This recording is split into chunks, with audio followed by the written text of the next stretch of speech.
Salut tout le monde! Aujourd'hui les gars, je vais balancer des trucs, vous n'êtes pas prêts. Là franchement, c'est des évidences, mais vous êtes vraiment pas prêts. Je vais parler de pourquoi l'école c'est de la merde. Je sais que je vais me faire des ennemis, mais bon, c'est pas grave. Bon, j'exagère, hein, évidemment, c'est pour le troll, mais je vais vous expliquer pourquoi, selon moi, les bons élèves font de mauvais entrepreneurs, c'est pas vrai, mais les bons élèves ont du mal à lancer leur start-up et leurs projets innovants. Parce que je trouve que ça représente bien un pattern qu'on trouve dans notre société, de plus en plus d'ailleurs.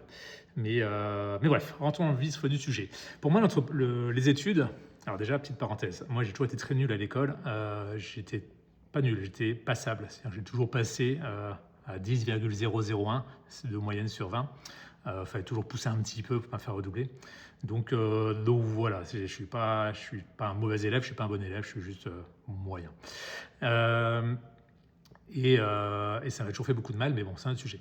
Le truc de l'école, pour moi, c'est que c'est un outil excellent pour réussir à faire ce que les gens veulent. C'est-à-dire qu'en gros, pour moi, en tout cas France, parce que dans d'autres pays ça peut être différent, mais en France, le concept est simple. Tu as des enfants, tu as un maître, le maître c'est le sachant, c'est la figure d'autorité, et on va apprendre aux enfants à obéir, à rester à sa place et à suivre ce que dit l'autorité. On ne bouge pas, on parle seulement quand le maître a dit qu'il fallait parler, on ne remet pas en question ce qu'il dit. Il est le sachant, on ferme sa bouche et on obéit. Et tout ce qu'il y a à faire, en gros, c'est on fait ce que le maître attend de moi, et puis j'aurai des bonnes notes, et c'est le succès, cool, on recommence, quoi. Et c'est très cool parce que c'est exactement ce que les entreprises, et surtout les grosses boîtes, attendent de leurs salariés, quoi. Ils ont des chefs, et en fait le chef c'est la nouvelle figure d'autorité, et on veut des gentils salariés, des gentils petits soldats qui vont obéir à leur chef. Même si c'est pas ce qu'il faut faire, peu importe, on obéit. Et donc pour le coup, toute l'année, toute la vie, pendant 25 ans, on t'apprend à obéir, et puis comme ça c'est les petits soldats qui partent dans les grosses boîtes et ils vont obéir à leur chef. Leur chef sera content, donc ils seront contents, et puis ils vont devenir chefs, ils auront un nouveau chef, et puis ils obéiront, et ils seront contents, etc., etc. Et ça marche très bien, parce que pour le coup, c'est comme ça que ça marche. Aujourd'hui, il y a 87% des gens qui travaillent qui sont salariés. Et pour le coup, c'est ce qu'il faut dans une entreprise, dans une économie aujourd'hui, où les entreprises ont juste on veut juste des exécutants. Sauf que si tu veux créer ta boîte, si tu veux créer ton projet, si tu veux créer ta start-up, ça devient beaucoup plus compliqué. Parce que à part si tu veux faire une boulangerie ou une PME, où les méthodes sont très clairement établies, dans ce cas-là, ça marche très bien aussi. On lit des bouquins, on fait des formations, et on suit les formations, et on peut s'en sortir. On fait une étude de marché, on vérifie que l'emplacement est bon, bref, blablabla. Sauf que dans les startups, dans l'innovation, dans des projets à fortes inconnues, à fort risque d'échec, là, on ne peut plus compter sur ce modèle-là. Ça ne marche absolument pas. Et parce que tout simplement, il n'y a personne à suivre. C'est qui ton chef quand tu es ton propre chef? Bonne question. Tes clients, un expert. Et ces personnes qui sont très bonnes à l'école, qui ont suivi parfaitement, qui ont compris ce modèle de il faut faire ce qu'on attend de moi, et après derrière ça marchera. Et ben ça marche plus parce qu'ils n'ont plus de repères, ils ne savent pas qui faut rendre heureux, quoi. Et donc, ce qu'ils vont faire naturellement, c'est reprendre leur pattern, qu'ils ont fait que ça, donc ils connaissent que ça, de lire des bouquins. Donc ils vont lire des bouquins, ils vont trouver des experts sur Internet, sur LinkedIn, qui vont leur expliquer comment faire des millions en 3 jours et demi. Et ces experts vont devenir leur nouveau maître. Et pour le coup, ils vont suivre à la lettre ce que se dit ces experts. Et ça marche pas. Parce que pour le coup, l'entrepreneuriat, c'est pas du tout ça. Je dirais même pour moi, c'est tout le contraire, quoi. Pour réussir l'entrepreneuriat, il faut être différent. Il faut faire ce que les autres font pas. Il faut avoir l'esprit emmerdeur, quoi. Faut être l'emmerdeur de la classe, quoi. Le petit gars qui va justement ne pas suivre ce qu'attend le maître, celui qui va remettre en question le maître, celui qui va, voilà, le petit emmerdeur.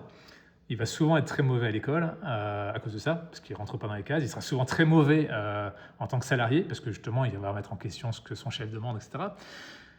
Mais ça peut, je ne dis pas que ça va devenir, mais ça peut devenir des très bons entrepreneurs parce que les mecs remettent tout en question, quoi. Et en mettant tout en question, ça permet justement de faire bouger les choses. Et l'entrepreneuriat, c'est ça en fait, c'est de trouver de nouveaux trucs, c'est de trouver de nouvelles approches. Et souvent, les bons entrepreneurs sont souvent des emmerdeurs de classe internationale, parce que pour le coup, tu peux leur dire n'importe quoi, eux, ils vont faire à leur sauce comme ils veulent, quoi. Et finalement, les gens aiment souvent ça, quoi. On aime les gens qui sont différents, on aime les gens qui sortent de l'ordinaire, parce que quand tu es comme tout le monde, bah, tu es comme tout le monde et c'est ennuyeux, quoi. Donc on est attiré naturellement par les gens qui prennent des risques, qui font les choses différemment, qui font des choses qu'on ne voit pas habituellement, quoi. Et malheureusement, les bons élèves font tout le contraire. Ils font exactement ce qu'on attend d'eux. Et pour réussir l'entrepreneuriat, ces personnes-là doivent réussir à entièrement oublier ce qu'ils ont fait depuis toujours et de devenir des emmerdeurs, quoi. Et c'est pas évident quand toute ta vie, on t'a éduqué au boulot, en perso, moi.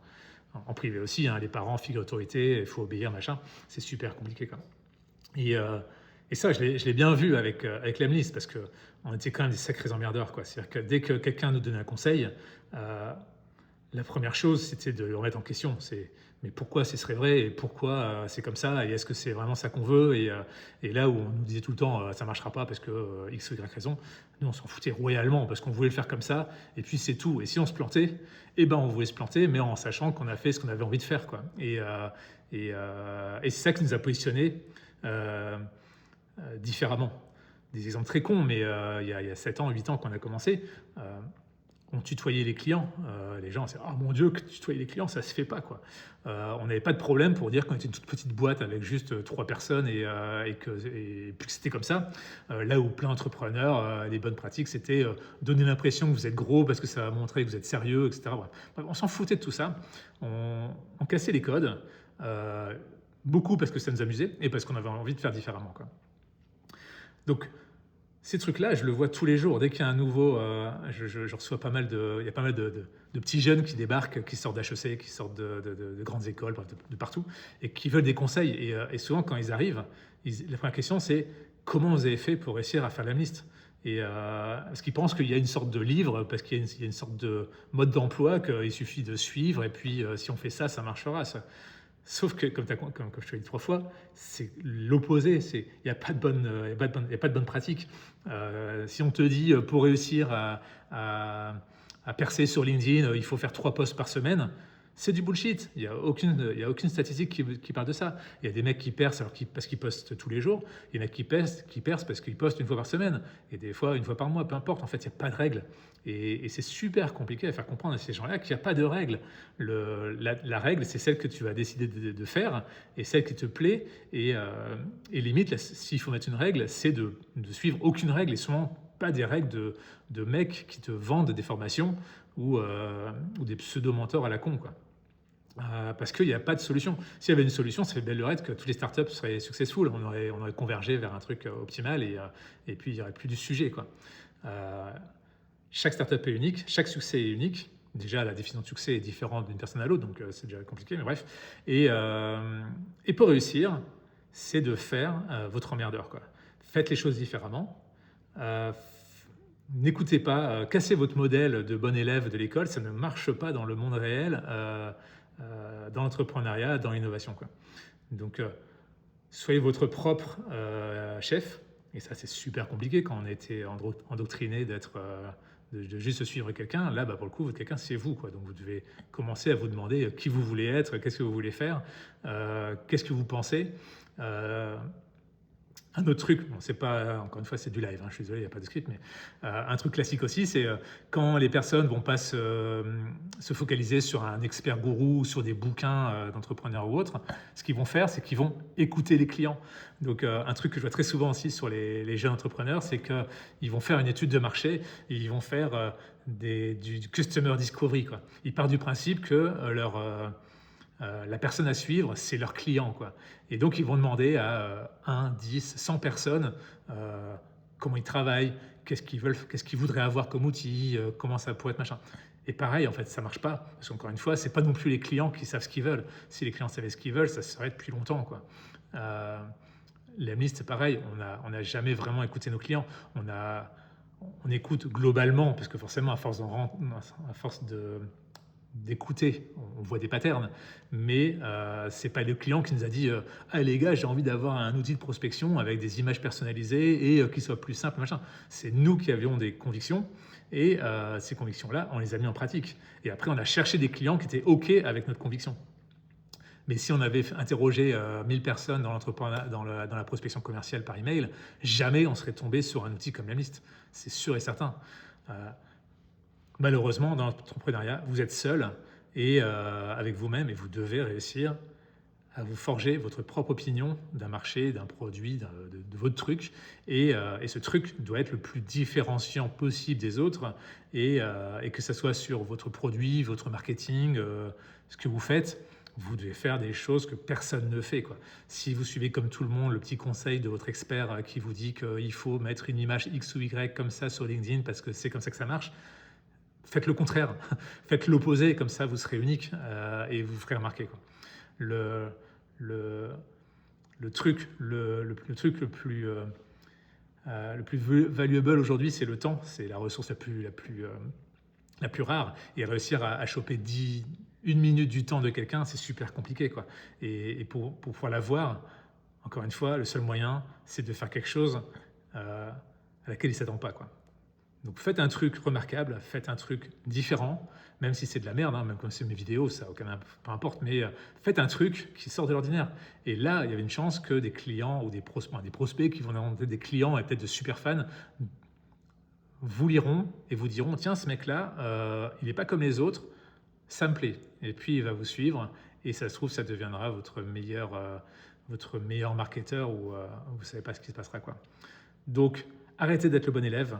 Soyez le mec qui fout la merde en classe, soyez la personne qui veut faire les choses différemment, écoutez-vous au fond de vous-même qui vous voulez être, libérez-vous de vos chaînes et allez-y, foncez, quoi. Voilà, c'est le conseil de Papy Vianney de ce soir. Allez, ciao ciao, à demain.